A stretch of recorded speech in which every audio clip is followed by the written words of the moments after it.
Je me représente rapidement, donc Grégory Bécu, je serai l'animateur de cette table ronde. Je travaille chez Smile et donc je suis consultant autour du CMS, responsable de cette offre-là. Et donc c'est moi qui serai l'animateur, messieurs, de cette table ronde. Voilà. Alors on voit pas très bien Théodore. Théodore, voilà, donc vous l'avez en vrai ici, qui est consultant technique chez Acquia, qui connaît très très bien Drupal et qui pourra nous parler effectivement des aspects performance sur Drupal. Jérôme Kohner, donc Jérôme, tu peux lever ta main aussi. Donc Jérôme, qui occupe des services professionnels chez Easy, aussi qui connaît très très bien Easy, et donc il pourra nous parler des aspects performance sur Easy Publish. Cédric Diamioli, qui est directeur R&D chez Ametis, donc il connaît très bien le produit naturellement, il est au cœur d'Ametis. Ametis que vous connaissez peut-être pas tous, qui est un produit français. Tu feras peut-être la présentation tout à l'heure, mais en tout cas un produit français du sud de la France, du côté de Toulouse, de mémoire, voilà, c'est ça. Et donc produit aussi assez intéressant. Maxime Faukenberg, je l'ai bien prononcé. Qui est dirigeant de Obladi, qui est tout comme Smile, un intégrateur Typo 3. Et donc, merci Maxime d'être là aussi pour défendre Typo 3 sur cette table ronde. Voilà. Et puis Cédric Morin, qui est consultant, expert, développeur sous SPIP, qui lui aussi connaît très très bien SPIP. Vous avez vu qu'on a fait quand même des efforts sur les photos, avec vraiment des photos de grande qualité. Alors pour commencer, je vais parler 5-10 minutes pour faire une petite introduction à la gestion de la performance. Voilà, ça paraît essentiel. Je vais essayer d'être un petit peu pédagogue, pour expliquer un petit peu comment ça fonctionne, qu'est-ce qu'il faut attendre, quelles sont les bonnes pratiques. Et puis on discutera après en format table ronde avec les uns et les autres pour voir un petit peu quelle approche ils ont de la performance avec leur CMS. Voilà. Alors, pour commencer, déjà, effectivement, pourquoi effectivement la gestion de la performance c'est important ? Car il y a naturellement de plus en plus de fréquentation sur nos sites web. Alors les études ne sont pas tous d'accord, mais en tout cas, on est à peu près à 12% de fréquentation de pages vues par an. Donc c'est un volume important. Et donc naturellement, aujourd'hui, on a des volumes de fréquentation de sites qui sont très très importants. Même un petit blog peut vite atteindre des centaines de visites, de milliers, etc., voire plus. Philippe Scofoni, par exemple, qui tient un excellent blog et qui est notamment au plateau télé, il pourra vous en parler. Il fait aussi de très bonnes stats. Alors car il y a aussi de plus en plus de données à stocker, puisque au-delà des textes, aujourd'hui, quand on parle de contenu, c'est au sens large, donc c'est aussi des images, des vidéos, beaucoup de vidéos, de plus en plus, ça explose ces dernières années, donc là aussi, les CMS doivent être en mesure de gérer un gros volume d'activités. Et puis simplement pour être disponible, et ça paraît essentiel, mais être disponible effectivement pour garantir une qualité de service lors des charges attendu, mais aussi inattendu.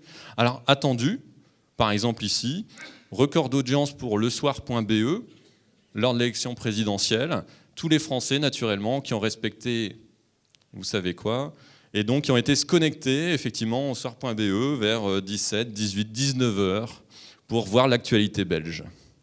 Voilà. Et puis des charges aussi inattendues.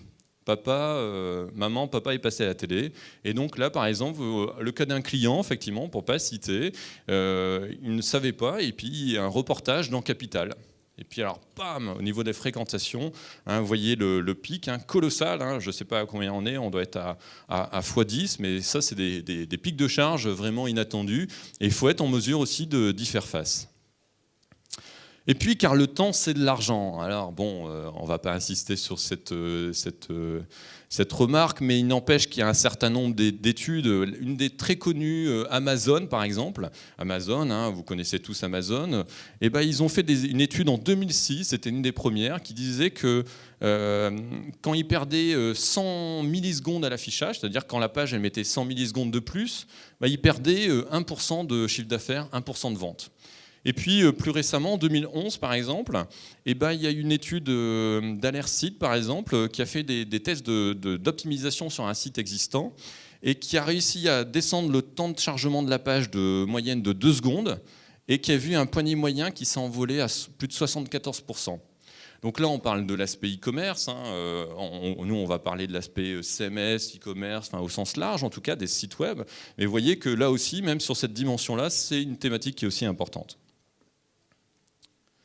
Et puis naturellement, le dernier point, c'est pour maîtriser ses coûts, puisqu'on a tous effectivement des coûts d'infrastructure, d'hébergement, et c'est important de gérer ses performances effectivement pour éviter d'avoir une infrastructure qui est trop importante. Moi-même, quand j'ai commencé il y a 10 ans, effectivement, je commençais dans un journal effectivement dans le nord de la France, et je me souviens que notre administrateur réseau, celui de ce grand groupe de presse, refusait systématiquement d'ajouter des serveurs, et effectivement, il nous demandait à chaque fois d'optimiser les performances. Et c'est vrai que je pense que 10 ans plus tard, il y a toujours ces 2 serveurs. Voilà. Alors, que faire pour avoir de bonnes performances ? Comment mon CMS peut m'aider ?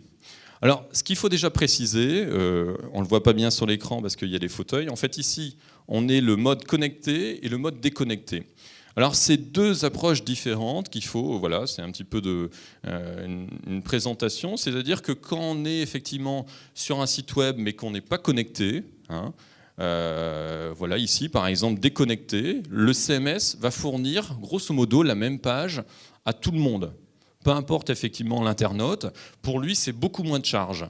Par contre, dans un mode où on est connecté, donc là, effectivement, je me connecte sur mon intranet, par exemple, bonjour Monsieur Bécu, et l'information qui va être restituée, c'est une information qui est personnalisée à la personne, plus ou moins en partie, mais en tout cas, c'est une charge beaucoup plus importante sur le CMS.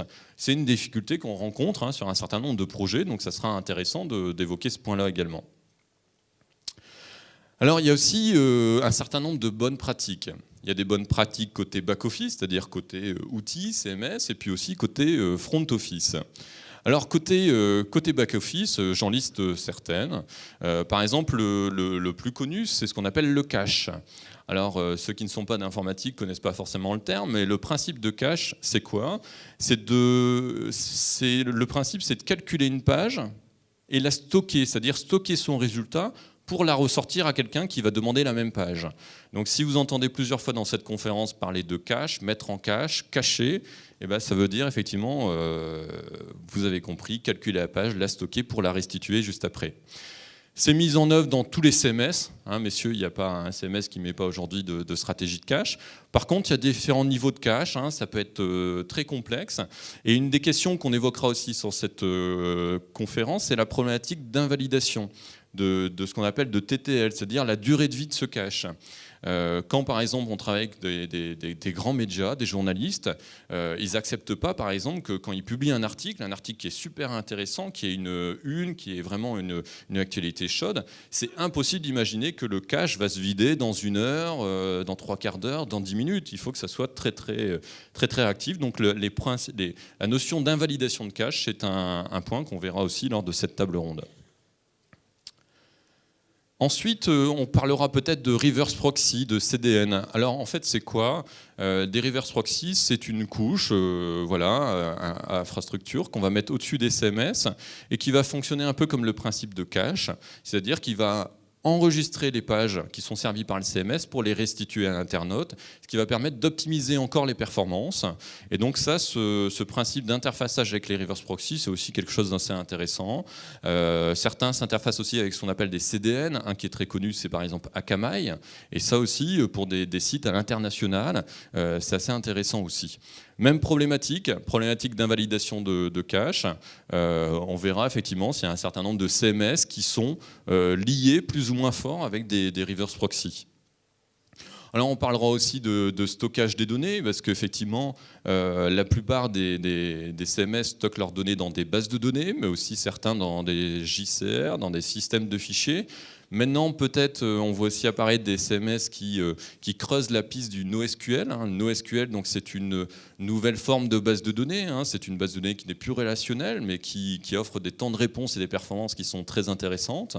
Voilà, on verra si nos amis, effectivement, ont des choses à dire sur ce sujet. Voilà, un terme qu'on va entendre aussi pas mal, c'est la scalabilité. scalability en anglais, c'est la notion d'extensibilité. Non pas extensibilité dans le sens modulaire, hein, Patrice fera tout à l'heure une table ronde, mais dans le sens où est-ce qu'on peut rajouter facilement des serveurs pour étendre effectivement la performance de l'ensemble. On peut imaginer effectivement qu'on a par exemple 500 personnes simultanément sur le site, et puis demain par exemple on attend une campagne de pub, on va attendre 2000 personnes, on va rajouter 4 serveurs. Est-ce que les CMS sont scalables ? Est-ce qu'on peut effectivement les étendre ? Ça, c'est une question aussi importante, hein, importante dans le métier. Voilà.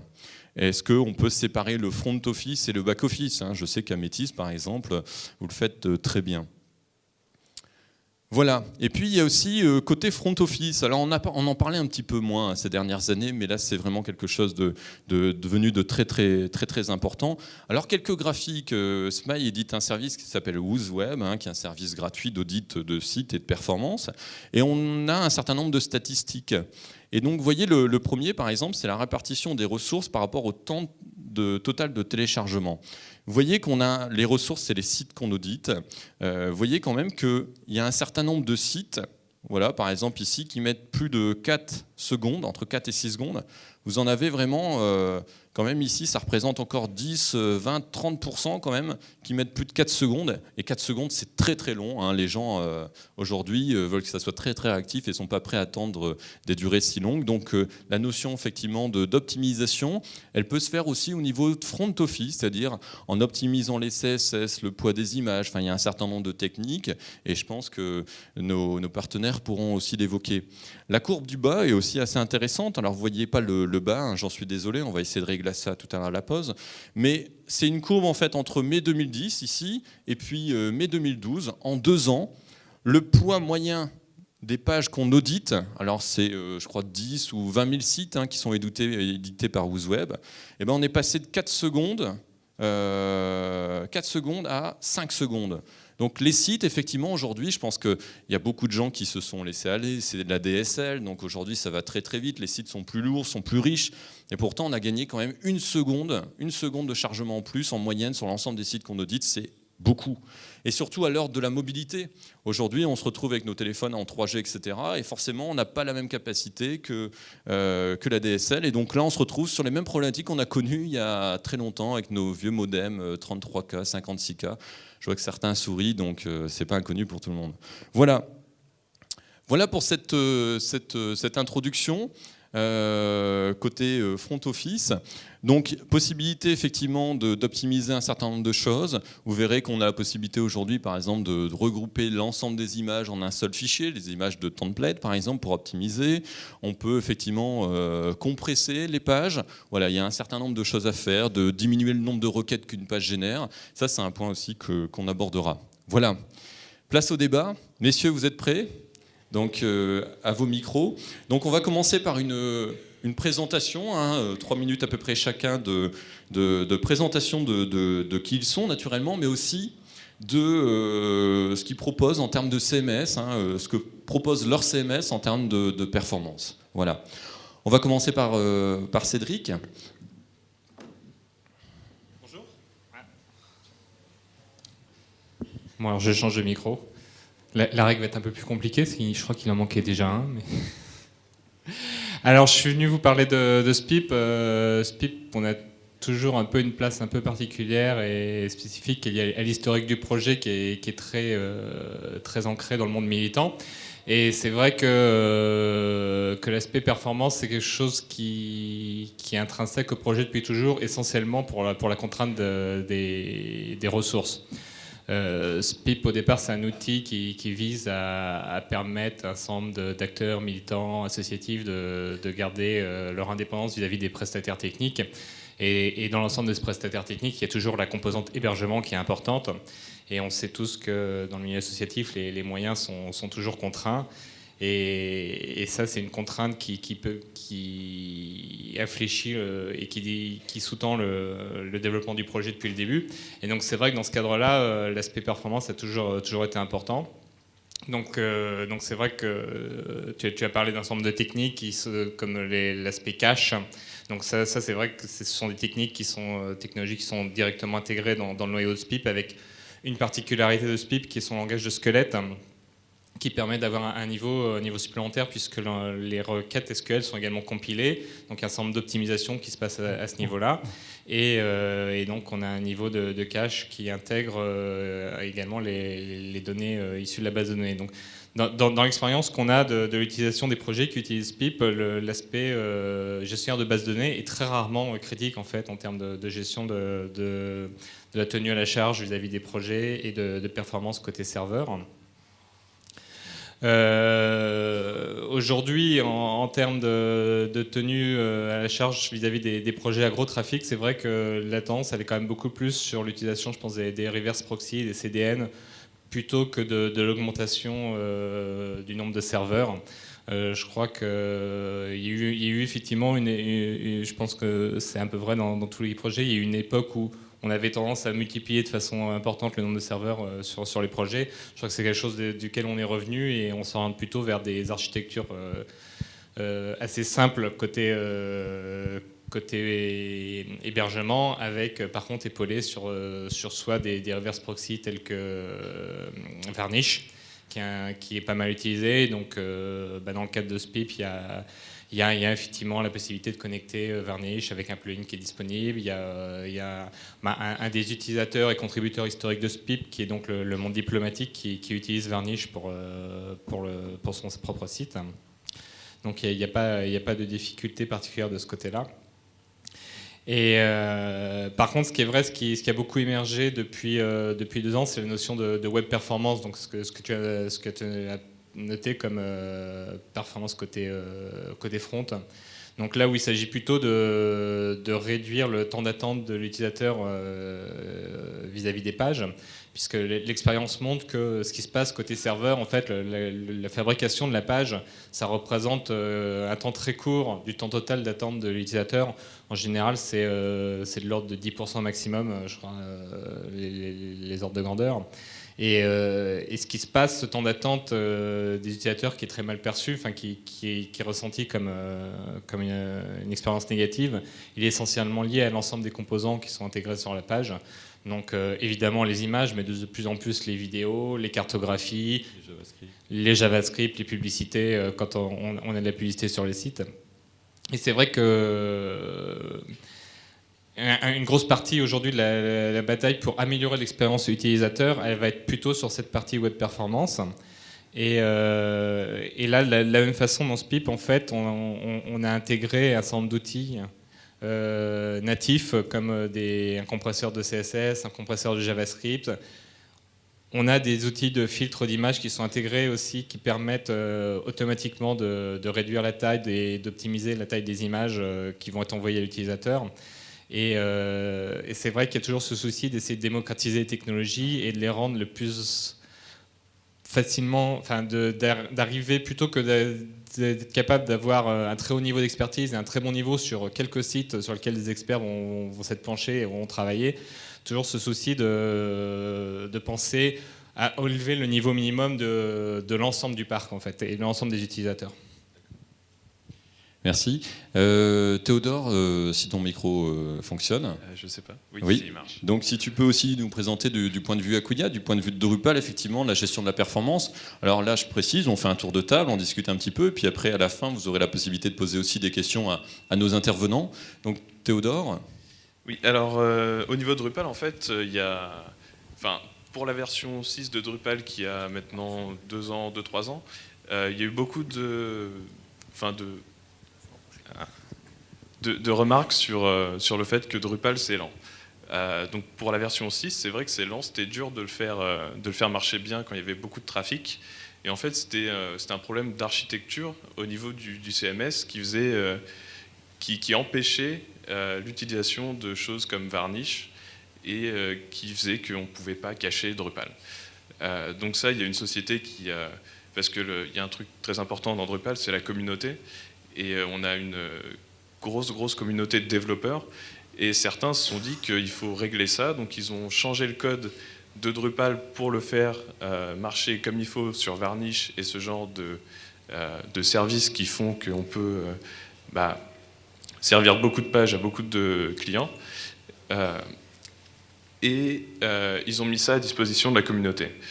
Donc ça, une fois que tout le monde a vu ça et que tout le monde l'utilisait pour leur gros site à forte charge, ça a été intégré dans la version suivante de Drupal, qui est la version 7, qui est celle qu'on utilise aujourd'hui.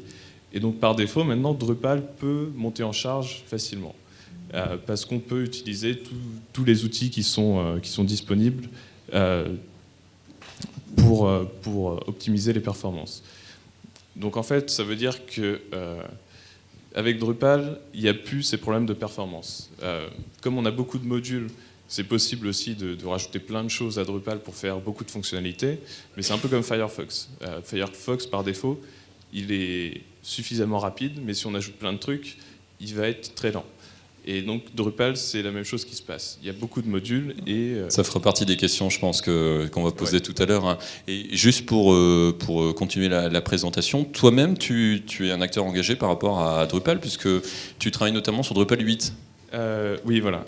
En fait, moi, je suis en charge justement de toutes ces questions performance front-end. Donc, je m'occupe du JavaScript. Donc, ça veut dire que donc là, on a beaucoup de choses qui sont en cours pour justement savoir quelle stratégie on va prendre pour Drupal 8 pour faire en sorte que par défaut, tout ce qui est JavaScript, CSS, ça soit rapide à charger pour diminuer le temps d'attente au départ.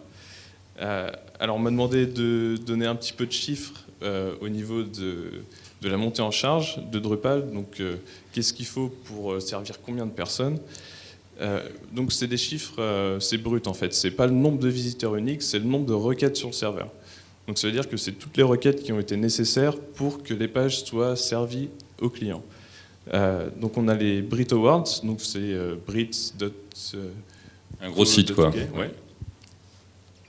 C'est un site événementiel en fait. C'est un peu, ils ont un gros show TV. Et après, il y a un mois pour voter sur des vidéos et des artistes, ce genre de choses. Donc pendant le mois, c'était en février, il y a eu 100 millions de requêtes sur les sites. Donc ça inclut toutes les requêtes cachées. Et les requêtes qui ont touché Drupal, donc là où Drupal a dû demander des choses à la base de données, exécuter des choses, donc c'est ce que vous payez, quoi, en fait. c'est tout ce qui est payé pour faire marcher Drupal. Ça représente 5 millions de requêtes. Donc 5 millions sur les 100 en fait. Millions, voilà. Donc sur 100 millions de requêtes, en fait, il y en a que 5 000 en fait, qui ont été servis, et 5 millions qui ont été servis par Drupal directement. Voilà. D'accord. Et ça tient sur 12 serveurs. Donc ça, c'est 12 serveurs pour... donc on en a 2 Varnish qui sont au début pour servir la majorité des requêtes. Et tout le reste, c'est séparé entre les bases de données et les serveurs web qui ont besoin de beaucoup de CPU. En fait. D'accord. On continuera sûrement après, c'est intéressant. Si tu peux prêter aussi ton micro à Cédric. Cédric, une présentation d'Amétis. Ben oui, parce que tout le monde ne connaît pas forcément. Donc moi, je représente Amétis, qui est un logiciel français, un éditeur français basé à Toulouse. Donc Toulouse, vous connaissez peut-être son cassoulet, il y aura aussi son CMS. Donc Amétis, contrairement à mes collègues ici qui travaillent sur des solutions qui sont écrites avec le langage PHP, c'est une solution en Java, donc, qui existe depuis 8 ou 9 ans, qui est une solution complètement open source, sous licence Apache, que vous pouvez télécharger, qui a grandi initialement dans le monde de l'enseignement supérieur, dans le monde des administrations françaises et des ministères, des collectivités territoriales, et qui s'oriente petit à petit vers le monde du privé également. On aura l'occasion dans le reste de la journée d'en discuter si vous le souhaitez. Donc, très tôt dans la vie d'Amétis, ça s'est orienté vers la notion du multisite. C'est-à-dire que quand on travaille dans l'enseignement supérieur, dans les collectivités, on a souvent une seule instance, 100 sites, 200 sites, 300 sites, 1000 sites. Ce sont des choses qui arrivent fréquemment. Pourquoi ? Parce que je prends l'exemple d'une université, par exemple. On va avoir un site institutionnel que tout le monde connaît, et derrière, on va avoir tous les sites des labos, les sites des diplômes, les sites perso des chercheurs, les sites, etc. Donc on va se retrouver rapidement avec une ferme de sites qui est importante.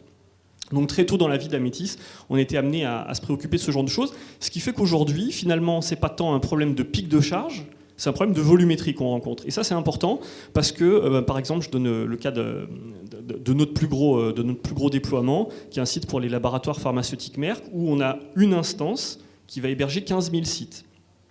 Alors 15 000 sites, ça paraît beaucoup. Alors évidemment, c'est des petits sites, c'est des sites de médecins, donc chaque site n'a pas plus de 100 pages. Mais par contre, Chacun donc n'est pas visité tant que ça, on est très loin des Brit Awards.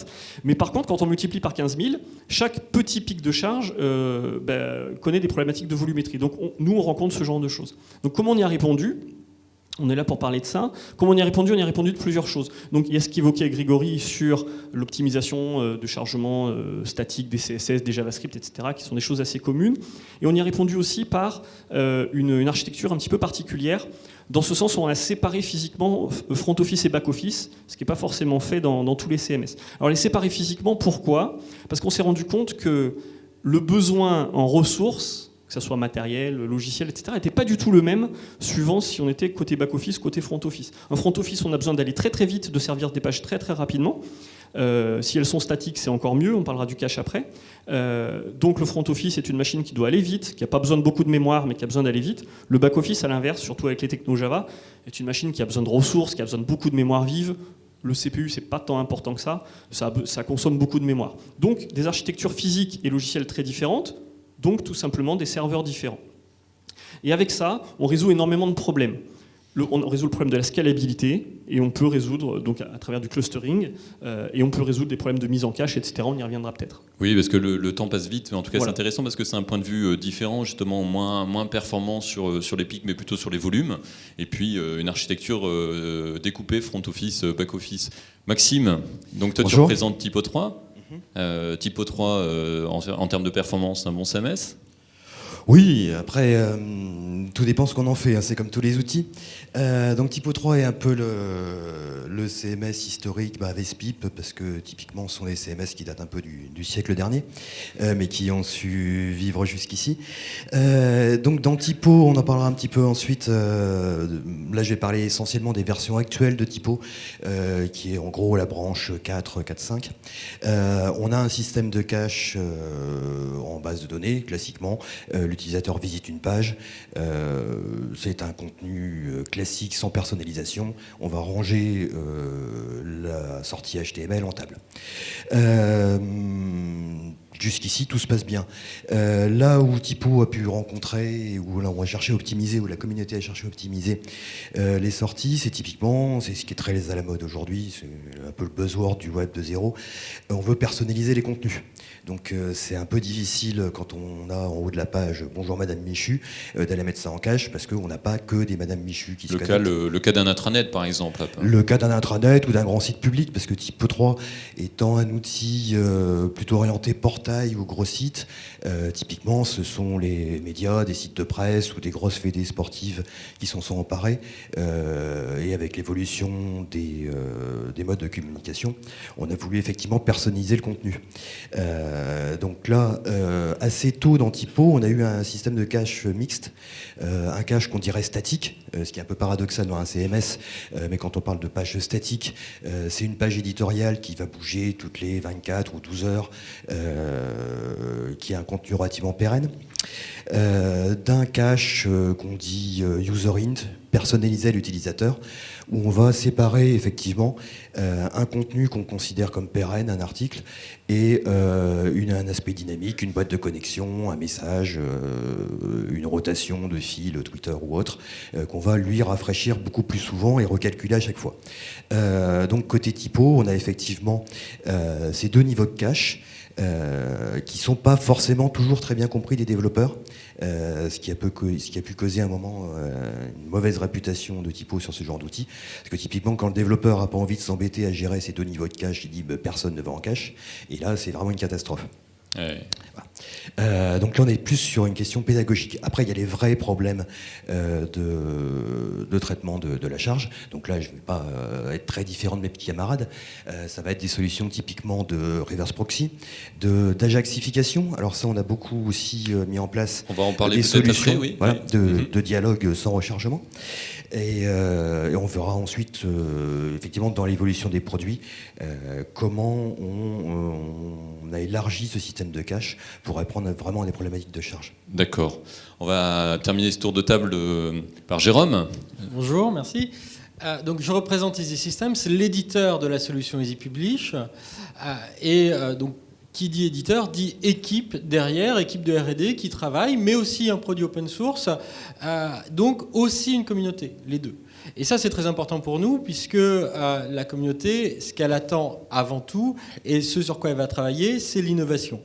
Patrice Bertrand l'a bien dit tout à l'heure en introduction, dans les outils les plus populaires du marché, 90%, voire plus, du code est malgré tout produit par des salariés de sociétés, et c'est bien sûr le cas chez Easy Systems. Ce qui veut dire qu'on maîtrise aussi la roadmap. Maîtriser la roadmap, une partie de la roadmap, au-delà des parties purement communautaires, et ben pour cette roadmap, on a choisi de travailler toujours sur trois axes. À chaque release, à chaque nouvelle version, nous travaillons sur 3 axes. L'axe amélioration pour le contributeur, la personne qui édite le contenu. Axe amélioration pour l'internaute, amélioration du rendu, amélioration des fonctionnalités. Et le dernier qui pour nous est très important et qui s'équilibre sur ces 3 axes à chaque nouvelle version, amélioration des performances. Ce qui veut dire que dans l'esprit de franchise qui est le nôtre aujourd'hui, je pense qu'on a tous partagé nos expériences passées. Certains intégrateurs, peut-être certains clients parmi vous, ont connu EasyPublish il y a 5, 6 ans, à l'époque où on était dans les versions 3.6, 3.5. Et là, c'est vrai que les problématiques de génération de cache, de temps de génération du cache, une fois que tout était en cache, tout se passait bien. Mais le temps était extrêmement long. Et donc notre progression à ce niveau-là a été extrêmement importante au fil des années, et depuis la version 4 et jusqu'à aujourd'hui la version 4.7, eh ben, chaque version a apporté ses améliorations. Ces améliorations, elles se basent sur des choses qui existaient déjà. Mes collègues en ont parlé. C'est vrai que les systèmes de cache internes, faire en sorte que tout calcul puisse être à un moment donné conservé pour pouvoir être réutilisé sans reproduire le calcul avec plusieurs niveaux, du petit bloc qui dit « Bonjour Madame Michu » jusqu'à la page complète en prenant en considération, et ça c'est très important, les droits de l'utilisateur, parce que 2 utilisateurs ne voient pas toujours la même version du cache, et donc il faut pouvoir multiplier pour la même information le cache lui-même. Au-delà du cache, eh ben là on était sur un serveur, pouvoir multiplier le nombre de serveurs, ce sont les clusters. On en a aussi parlé, et c'est évidemment une fonctionnalité native d'EasyPublish depuis de nombreuses versions. Et puis une fois qu'on a atteint un certain niveau sur les serveurs EasyPublish eux-mêmes, on remonte avec la connectivité avec les reverse proxy. Et les reverse proxy ont ça de problématique que, par défaut, ils vont garder l'information pendant un temps donné, le time to live, le TTL que Grégory citait tout à l'heure. Oui, tout à fait. Ça sera une question qu'on va poser dans le débat. Hein. Je vais la garder pour tout à l'heure. Tout à fait, donc, la réponse. En tout cas, c'est très intéressant, c'est que tous ont fait quasiment leur mea culpa sur les performances passées des CMS. Et c'est vrai qu'on a connu, effectivement, même en tant qu'intégrateur, un certain nombre de problèmes de performance ces dernières années. Mais là, je pense que tous investissent beaucoup. N'hésitez pas à prendre les micros. Ça représente un effort important dans votre roadmap, la gestion de la performance, ou est-ce que c'est traité maintenant c'est efficace et vous regardez ça de temps en temps, ou est-ce que c'est vraiment important? Par exemple, côté Amétis, c'est un point important? Je suis intéressé par avoir la réaction. Ce un tiers, on le retrouve exactement chez nous, donc c'est très intéressant de voir que les autres fonctionnent pareil. On essaye toujours d'inclure dans chaque nouvelle release, on en a 2 à 3 par an, en gros un tiers en effort humain lié aux optimisations à la performance. Donc forcément. Les sites sont toujours de plus en plus gros, les vidéos de plus en plus grosses, on a besoin de ça. Ouais. D'accord. Alors il y a une question que beaucoup m'ont posée dans la salle, c'est et le cloud pour vous alors? Est-ce que vous y allez? Alors je sais que côté Acquia vous avez pas mal investi, côté Easy aussi. Les autres, est-ce que côté SPIP par exemple, ça vous tente, ou au contraire c'est loin de vous tout ça? Alors côté SPIP, il y a toujours une casquette un peu militante. Le cloud, on sait bien, mais qui après s'occupe des données, à qui on les confie et qui en devient responsable? Donc c'est vrai que techniquement, ce sont des choses qu'on suit et sur lesquelles on fait une veille technique, mais on reste dans une approche plus d'indépendance, de permettre aux utilisateurs de garder une certaine indépendance technique et une maîtrise de leurs solutions techniques. Donc on n'est pas tout cloud, non. D'accord. Par contre, côté Acquia, vous êtes cloud? Oui, parce qu'en fait, Acquia, c'est une boîte américaine, donc il y a moins ces problèmes de confidentialité de leur côté. Donc là, on est en train de voir s'il n'y a pas moyen de faire quelque chose d'un peu plus européen sur l'hébergement. Mais pour l'instant, c'est encore... on se base sur Amazon, donc on peut rajouter des machines très simplement en quelques minutes pour faire face à un pic de charge. Ouais, alors très rapidement, un tour de table. Amétis, c'est quelque chose qui vous tente ou pas ? Oui, alors il y a des déploiements réussis d'Amethyst dans le Google App Engine par exemple ou des choses comme ça. Après, aujourd'hui, dans ce qu'on constate pour de vrai dans les sites en prod, c'est pas le mode de déploiement constaté le plus gros, de très très loin. D'accord. Pareil pour Typo 3, la communauté s'intéresse ? La communauté peut s'y intéresser, mais la communauté est large. Moi, j'aurais un peu tendance à rejoindre mon petit camarade de Spip sur le côté militant, où effectivement les données... voilà, c'est un modèle de données qui me plaît assez peu. Pour ma part, j'aurais plutôt l'habitude d'inciter et de militer pour effectivement des solutions ouvertes et maîtrisées. D'accord. Qu'effectivement, ce type Et côté Easy, alors, parce que vous êtes en plein dedans, mais est-ce que c'est européen ? On est en effet en plein dedans. Alors première chose, parce qu'en effet, comme le citait Acquia, la protection des données est extrêmement importante et nous avons choisi des data centers et un fournisseur européen parce qu'en effet, du coup, on est dans les règles de sécurité concernant et la protection des données concernant l'Europe et donc la compatibilité avec les règles françaises. Donc ça, déjà, c'est vrai que c'est un point très important. Vous restez 100% propriétaire de vos données. Ça, c'est une première chose. Concernant les performances, il est évident pour nous que le cloud a un objectif de performance. Pourquoi ? Parce que, et de diminution des coûts. Grégory l'a bien cité avec les pics de trafic tout à l'heure. Lorsque vous définissez votre propre architecture, vous la dimensionnez en fonction de vos attentes. Le problème, c'est que vos attentes ne prennent pas en considération le passage chez Capital, ou alors, au contraire, ils prennent le fait que 3 semaines dans l'année, vous allez faire de la publicité à la télé. Et donc, pour 3 semaines dans l'année, vous allez payer 12 mois d'une architecture extrêmement forte. Avec le cloud, et c'est vraiment la philosophie, c'est de permettre, pendant 11 mois, de payer juste ce qu'il vous faut pour le quotidien et pendant les pics de trafic, d'être en mesure d'avoir ce côté élastique du cloud, c'est-à-dire d'étendre les capacités. En plus de ça... Je me permets parce que Maxime ne le fait pas, mais je vois qu'il fait la moue. Maxime, tu n'es pas d'accord ? Oui, il y a les militants qui s'expriment. Oui, alors là je reprends la casquette militant, indépendamment de la communauté qui en dira ce qu'elle voudra, mais je pense que beaucoup me rejoindront.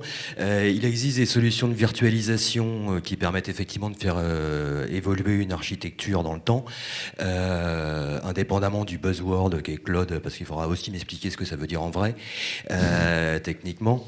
Nous on fonctionne plutôt sur un niveau humain où voilà, on a la maîtrise de notre système de virtualisation. On a un gentil hébergeur qu'on peut joindre au téléphone et aller lui taper dans le dos quand ça va bien et lui hurler dessus quand ça va pas, qui sait aussi nous prêter un bout de machine quand il y a un pic télé ou d'audience, où on a un véritable accès et on sait ce qu'on fait nos données avec des outils libres. Alors, ouais.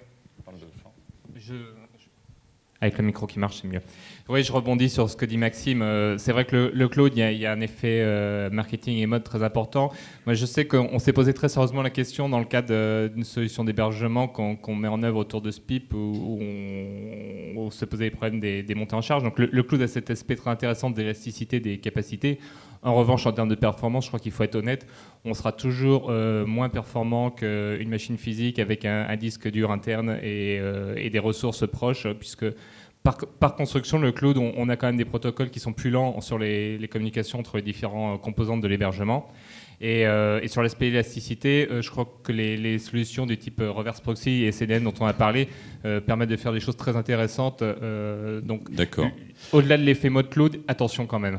D'accord. Donc on aura bien compris que Typo 3 et puis Spip vont manger ensemble. Ça c'est assez engagé. Donc on va clore le sujet parce que je pense que c'est un sujet passionnant. S'il te plaît. En fait, là, je parlais d'Acquia pour Drupal, mais en fait, Drupal, la majorité des sites, ils sont pas sur Amazon ou ce genre de choses. C'est que pour les gros sites et chez nous, mais la plupart des gens qui utilisent Drupal sont pas dans le cloud. D'accord. Mais bon, je pense que tout n'est pas à rejeter parce que je sais que d'ailleurs vous aurez une présentation dans la journée. On aura la présentation, donc, je crois, juste après la pause déjeuner. Mais je pense que c'est important quand même de préciser que nous avons un cloud avec un hébergeur et un contact humain garanti. C'est-à-dire que vous avez vraiment aussi un support humain. Ce n'est pas que du Amazon. On va arrêter là sur cette question. D'accord. Alors, par contre, un point important, tout à l'heure, on disait, par exemple, tu disais, Théodore, par exemple, sur 100 millions, il y avait 5 millions qui étaient directement adressés au serveur. Et donc, ça veut dire qu'à 95 millions, c'était des requêtes, effectivement, plutôt pour des images, etc. C'est ça que j'en ai compris. Donc là, l'optimisation front office, moi, je vois de mon côté, du côté de Smile, c'est vraiment un enjeu important. Je sais que toi, Théodore, tu es très engagé sur ça. Tu peux peut-être en dire 2 mots, mais est-ce que les autres aussi, c'est quelque chose d'important? Parce que la facture, elle se réduit aussi très facilement par ces optimisations front office. C'est surtout le business qui monte. C'est moins la facture qui descend. Ça, il y a... Non, mais c'est vrai. Il y a plusieurs méthodes qui sont utilisées largement par des gros sites. Mais au moins pour Drupal, c'est encore assez périlleux de les mettre en place si on ne sait pas trop ce qu'on fait. Donc, moi, mon objectif personnel, c'est de faire en sorte que pour Drupal 8, ça soit automatique et que tout le monde puisse l'utiliser, même si vous n'y connaissez pas trop en JavaScript. Mais ça demande du travail et que les gens soient d'accord entre eux. Et ça, c'est. Mais on est beaucoup. En 2 secondes, Théodore, pour la salle. C'est quoi les bonnes pratiques côté front office? C'est supprimer les JavaScript, supprimer les images. JavaScript, pas de CSS. Non, c'est réduire le JavaScript au minimum. Et si vous pouvez charger juste les parties critiques du JavaScript et ensuite charger le reste, c'est déjà un gain très important. Si on a une requête qui dure, par exemple, 500 millisecondes à demander et à recevoir par le navigateur, on peut en enlever facilement 50-100 en chargeant le JavaScript après le chargement de la page. Voilà, donc là on parle de ressenti utilisateur. Oui, voilà. Vraiment de ressenti utilisateur, donc ça c'est important. Et côté des autres CMS par exemple, alors on a entendu SPI par exemple, est-ce que côté Amétis, ça c'est quelque chose d'important pour vous? C'est important pour nos clients, donc pour nous, en fait, je dirais qu'à la limite, c'est pas tant le problème c'est pas tant la techno CMS qui compte côté front office, c'est des bonnes pratiques du web de manière générale. Je le ferai en statique, ça marcherait pareil, mais c'est vrai qu'on se rend compte qu'en regroupant les fichiers JS ou CSS ou en enlevant les espaces blancs, par exemple, on arrive à diviser par 2, 3, 4 ou 5 le poids total des fichiers statiques téléchargés, c'est énorme. Le gain en bande passante, l'accélération de la rapidité du chargement, c'est énorme. Donc c'est des choses à pas négliger. Donc il faut vraiment faire attention quand on conçoit un site et quand on utilise un CMS. Est-ce qu'il est capable de faire ces choses-là tout seul? Est-ce qu'il faut que je le fasse moi-même, etc. Je pense qu'aujourd'hui tous les CMS ont cette capacité, en tout cas Amétis là, de regrouper les JS, de regrouper les CSS, d'utiliser des techniques d'optimisation, des protocoles web.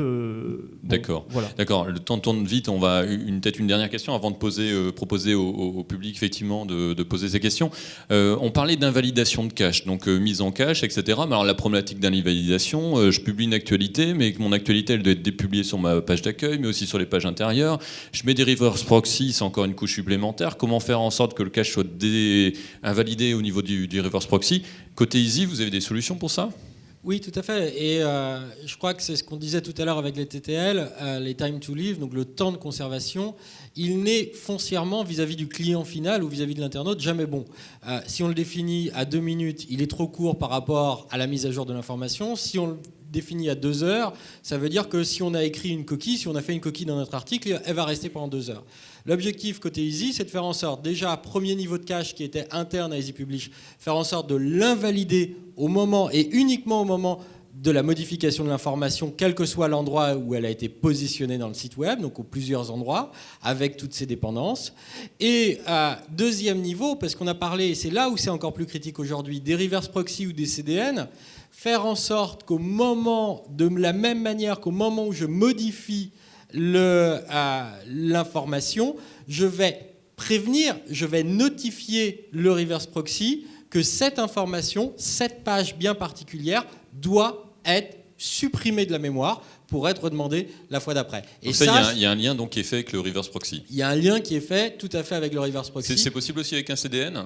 Dans un premier temps, nous sommes avec Varnish pour le reverse proxy et nous travaillons actuellement sur la mise en place de ce même lien pour Akamai. D'accord. Et ça sur suivra pour d'autres. Les autres CMS, vous avez aussi des niveaux comme ça d'invalidation assez avancés? Oui, bah, c'est tout à fait la même chaîne. Là, on était tout à l'heure sur les problématiques de front office et côté client. On a toute la chaîne à traverser. Effectivement, le CMS va générer un cache qu'il faut que le reverse proxy, en l'espèce Varnish chez nous, comprenne. Et c'est-à-dire que quand on invalide le cache côté CMS, Varnish puisse invalider le sien, et qu'aussi on puisse envoyer des entêtes de cache côté client qui sont très importantes. D'accord. Correct. Donc on travaille effectivement sur toute cette chaîne-là. Voilà, dans des D'accord. méthodes assez Donc, standards. pour le public, de ce que si je fais une synthèse, optimisation front office, c'est pas différenciant d'un CMS à un autre, puisque tout le monde peut le faire. Le seul delta, c'est qu'est-ce qui est capable de me générer le CMS? Est-ce qu'il m'envoie 25 JS dont je connais même pas l'utilité? Ou est-ce que je sais appeler ceux que je veux faire? C'est là où on a toujours effectivement D'accord. la main côté typo, où chaque ligne de bonne HTML, remarque. on peut la maîtriser quand on connaît l'outil. D'accord. Au niveau de la validation des caches, aujourd'hui tout le monde gère du cache et son invalidation, donc je pense que sur ça il n'y a pas de souci, on est quand même sur des CMS modernes. Alors peut-être une dernière question pour la forme, hein, pour rebondir un petit peu sur le débat, c'est CMS Java, PHP, il y a un avantage à ça ou pas? C'est qui le meilleur? C'est un débat sans fin, c'est comme Windows ou Linux ou Microsoft ou OpenOffice. Aujourd'hui, celui-là c'est plus facile. Aujourd'hui, il est certain qu'un CMS Java, ça va pas être facile de le déployer en 15 minutes sur OVH et que ça tourne en 15 minutes, alors qu'un Drupal, un Joomla ou autre, ou un SPIP, vous pouvez le faire. Donc ça, ne sera pas possible ou moins possible avec un CMS en Java. Maintenant, après, pour ce qui nous occupe aujourd'hui côté performance, je crois qu'aujourd'hui, il n'y a plus de différence. Parce que pourtant on dit par exemple côté Java c'est compilé, donc on entend beaucoup dire par exemple que sur la gestion du mode connecté justement type intranet, bonjour monsieur, etc. avec la personnalisation, le côté compilé optimise les performances. Est-ce que côté SPIP vous avez fait un travail sur les squelettes, non? Oui, alors moi j'allais juste faire une réponse un peu générique, mais je crois qu'elle vaut toujours, et y compris quand on demande quel est le meilleur CMS, quelle est la meilleure techno, je crois qu'il ne faut jamais perdre de vue que la meilleure solution, c'est celle pour laquelle on a accès aux bonnes compétences et à l'expertise. C'est vraiment le point clé. Après, c'est vrai qu'il y a toujours des différences entre les outils, certains outils qui vont être en avance sur certains points, d'autres qui vont être un peu pénalisés. Mais si vous avez les bonnes compétences et les bonnes expertises pour ces outils, vous aurez toujours un bon résultat, alors qu'à contrario, à utiliser absolument un outil avec les compétences qui ne sont pas en face, vous aurez toujours un mauvais résultat. D'accord. Bon, on aura compris qu'un CMS Java contre 4 PHP, il n'a pas osé. Hein. Ok. Le temps passe très vite, donc on va garder 5 minutes là justement pour les questions. Qui est-ce qui aurait une question dans la salle pour qui est-ce qui aurait une question? Est-ce qu'il y a une question? Monsieur. Bonjour à tous. Une question donc, qui porte plus particulièrement sur l'optimisation front office. On l'a vu, l'un d'entre vous a dit effectivement que ce n'était pas quelque chose qui était nécessairement lié au CMS. Donc pensez-vous que ça soit décisif dans le choix d'une solution CMS, que intégrateurs et éditeurs soient regroupés sous le même toit, de telle manière à ce qu'on ait vraiment bien une symbiose, un travail commun entre ces deux métiers qui font aussi beaucoup la performance? Merci. Qui est-ce qui répond? Easy par exemple? Je peux commencer. Je crois qu'il est...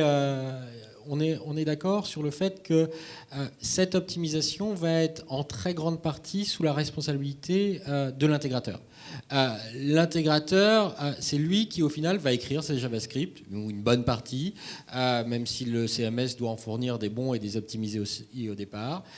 C'est lui qui va écrire le HTML, parce qu'on parle des CSS, on parle des JavaScript, mais il y a aussi le code source de la page. S'il est extrêmement volubile, on aura aussi là un impact au niveau des utilisateurs et du temps de calcul de la présentation. Et c'est pour ça que c'est important que les intégrateurs fassent un travail et utilisent pleinement aussi les capacités des CMS. Entre autres, plusieurs l'ont cité, la possibilité de packager, de faire un seul JavaScript à partir de plusieurs, ou le fait de ne charger que sur la demande, c'est-à-dire quand on va utiliser un JavaScript et non pas sur la page d'accueil charger l'intégralité des JavaScript qui vont servir tout le site, même si ce n'est pas présent sur la page d'accueil, ça c'est des choses que l'intégrateur, la société qui va vous mettre en place, ou même vous-même en tant que client qui maîtrisez la technologie, pourquoi pas, vous devez prendre en considération ces éléments. Les outils fournissent tous plus ou moins ces fonctionnalités. Il en revient à ces personnes de les utiliser. Merci. Est-ce qu'il y a une autre question? On peut prendre encore deux petites questions. Mince, tout là-bas. Faites travailler. Alors je vous promets que la question précédente, ce n'était pas quelqu'un de Spike qui l'a posée.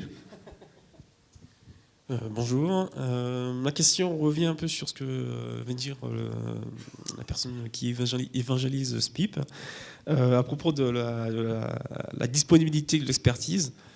Donc ce serait qu'est-ce que vous faites comme effort, qu'est-ce que vous mettez en place comme pratique, comme je sais pas, un blog, un wiki ou des consultants ou chez Easy, je sais qu'il y a le support qui fait le boulot.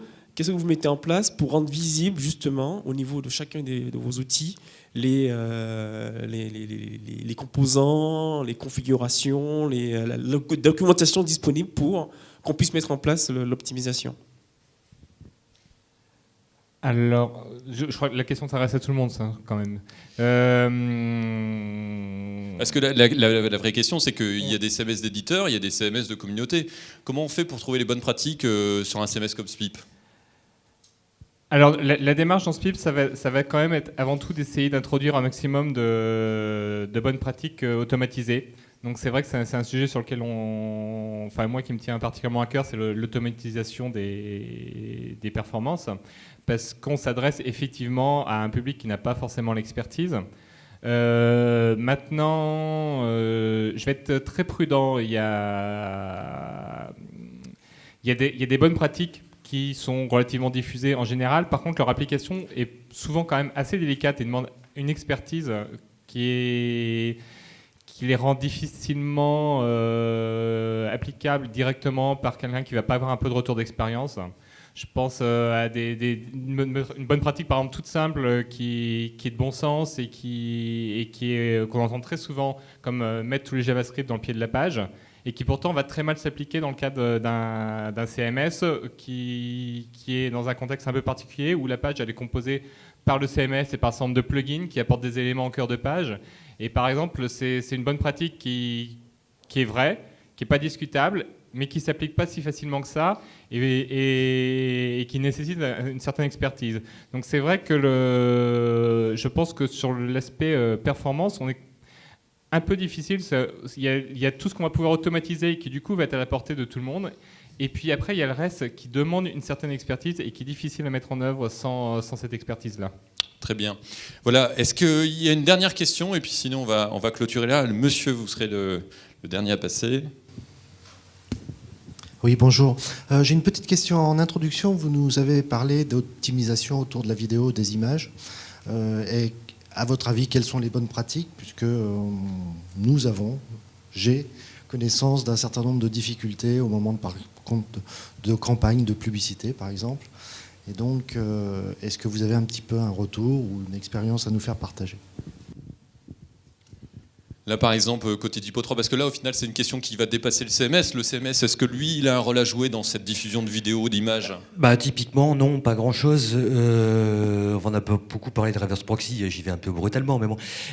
Typiquement, dans un contexte de charge, le CMS va référencer le média, c'est-à-dire son URL, son nom, et soit le reverse proxy, soit un serveur de médias va les envoyer.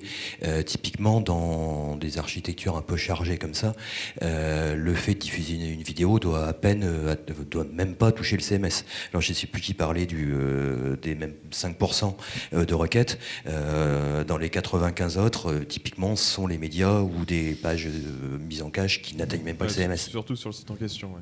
Vu que c'était des vidéos à voir et à voter pour. Après. Et alors, dans le site en question, la Brit Award, par exemple, c'était les vidéos, elles étaient où?